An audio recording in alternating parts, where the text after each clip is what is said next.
first call to defend the nation at Lexington and Concord on April 19, 1775, to the present, America's sons and daughters have answered our nation's calling to serve as soldiers. Much has changed over these 239 years, but one thing remains, the pride and honor that an individual has when they say, "I am an American soldier." The General of the Army, Omar N. Bradley, chapter of the Association of the United States Army, recognizes the countless millions who have served in our Army by inviting 6 soldiers representing a period of our history who will share their stories as American soldiers. Those who have served know that when you wear the uniform of an American soldier, you are a soldier for life. The Bradley chapter is proud to celebrate those who answered our nation's calling to serve in our Army. My name is Robert Giron. My rank was PFC, and I served with Company 319 Infantry 80th Division, July 1942 through October 18, 1945. That's when I discharged. I remember when I first went in, got basic training. They make me, man, I was strong. I could walk some people. They couldn't do it. They passed out something, walked so much. Me, I was strong as them. A gorilla. No, I served with pride, especially when I went in parade. I was there. I was show my pride. Oh, I was in Luxembourg doing the waltz. That's when I was hit. That's the year 45.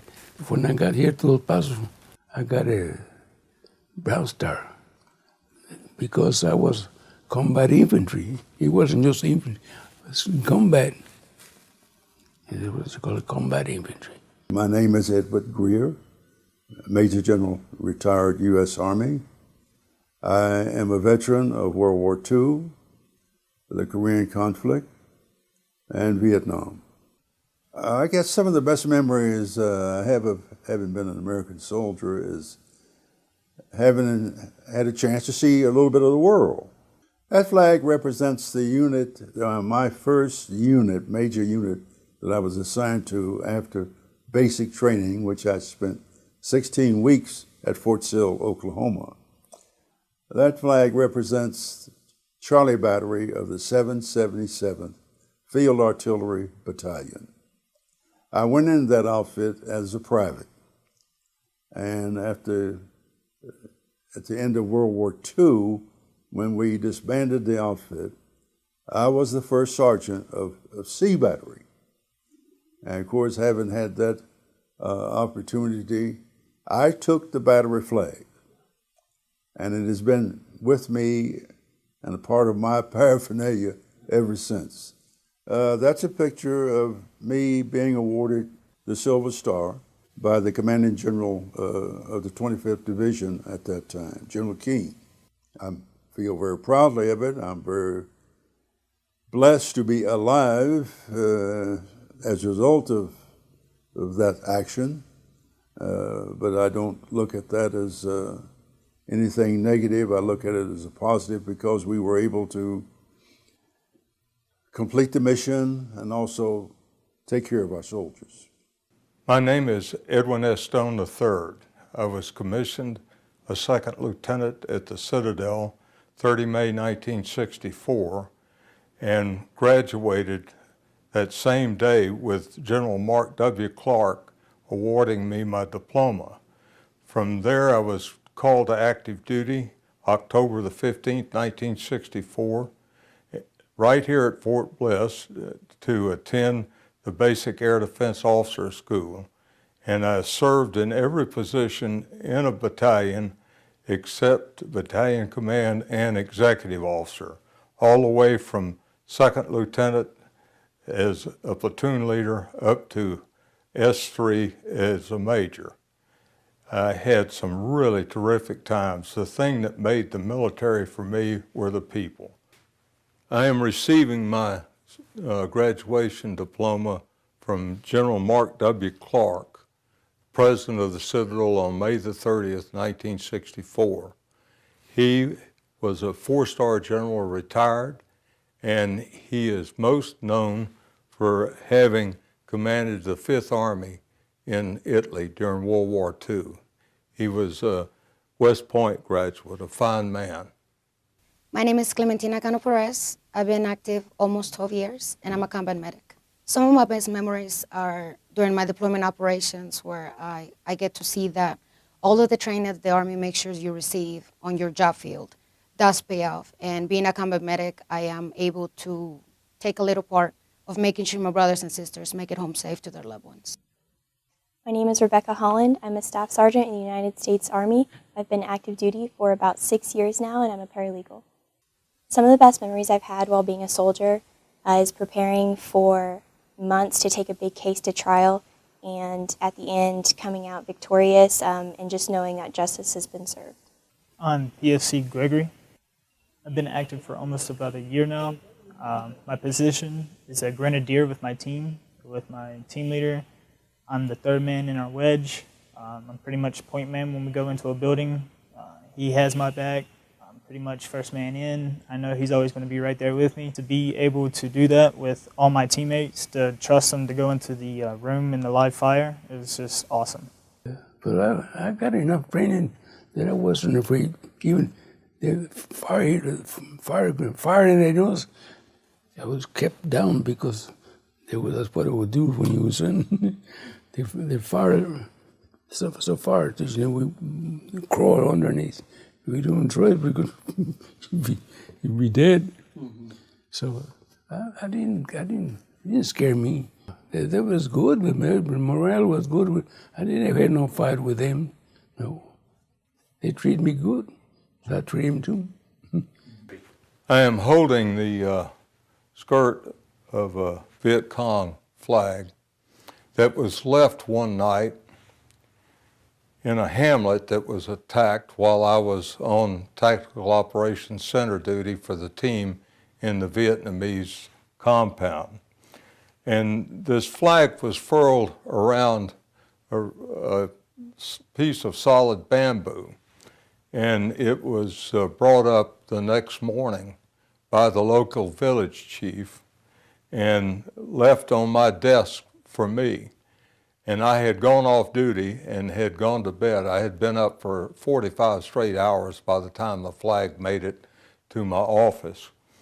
And a young Vietnamese private unfurled it, and it blew up, and it took the corner of my desk off. It backed the tin on the roof up, and it took his arm off. It was booby-trapped. During my deployment to Afghanistan, being one of the few females at a local national police station, working long hours at night, you do have some fear there all the time, and it's just good to know that there's people that have your back, and you know, being a soldier, you have these people to just stand with, and that'll stand behind you and make sure that you're safe, and you just make sure they're safe. When you get to coach, mentor, and train soldiers that come in as privates, and you get to see those soldiers get promoted to the NCO ranks, and you get to be there for that event, and you just feel so accomplished to know that you took a little part in that, and that what you do does make a difference, not just in your life, but in somebody else's life as well. I had always wanted to be a soldier, even as a child. And even though I was medically retired, I still serve. It means that I can serve my country and I can serve my fellow man. When we talk about unity, teamwork, comradeship, this picture means so much to me because it represents two guys that I met at Fort Sill in basic training. We stayed together as friends and as fellow soldiers for the whole period of World War II. And I keep this picture because it does represent two guys who they knew I had their back, and I had their backs in case of any support that's needed. I'm serving my 4th year on the Chief of Staff of the Army's Retiree Council, and we're recalled to active duty for 1 week in April each year to address retiree issues. And this is my opportunity to give back to the soldiers. I have never quit serving. You have to operate as a team.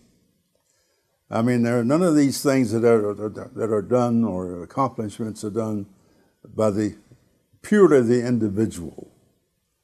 I mean, I can look back upon my career and find that there's a hell of a lot of people that have assisted me, helped me, guided me throughout my years. And that's the same thing that I try to do in return. Recognize the fact that none of these things happen to you in a vacuum.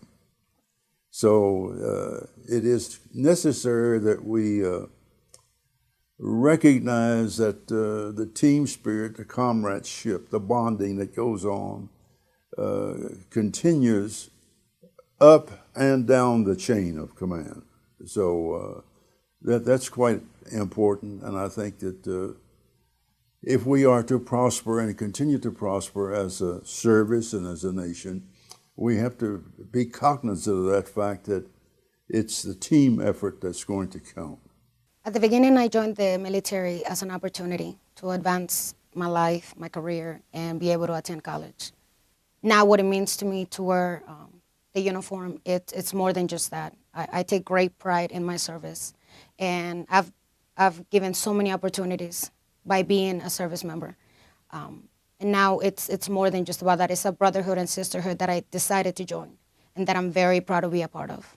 What it means for me to wear the uniform is it's an honor and a privilege to wear it. It's earned, and I'm grateful to wear it. Being able to wake up every morning and put this uniform on really does bring a great sense of pride in myself, and I encourage every other soldier out there to have the same pride that I have, and just know that you have your brothers and your sisters to your left and your right who will be there for you no matter what situation you find yourself in. No matter which uniform you are wearing, you want to wear it proudly.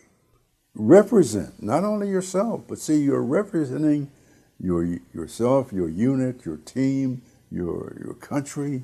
And it's especially true when you are in foreign countries where folks have a chance to know that here's something different. Here's an individual that's different. Here's a uniform that looks different. And how it is received and how the wearer of the uniform actually conveys the message. And the message could be one of hope, one of comradeship, one of unity, one of anything that we try to, as I say, in other words, accomplish the mission. So wearing the uniform is a tremendous aspect, and one that wearing it is not taken lightly. Proud. I'm a proud ex-soldier. I'm just very proud to be an American, and I defend it. They showed me when I was there. I'm an American soldier. I'm a warrior and a member of a team. I serve the people of the United States and live the Army values. I will always place the mission first. I will never accept defeat. I will never quit. I would never leave a fallen comrade. I am disciplined, physically and mentally tough, trained and proficient in my warrior tasks and drills. I always maintain my arms, my equipment, and myself. I am an expert, and I am a professional. I stand ready to deploy, engage, and destroy the enemies of the United States of America in close combat. I'm a guardian of freedom and the American way of life. I am an American soldier. I am an American soldier. I am an American soldier. I am an American soldier. I am an American soldier. I'm an American soldier.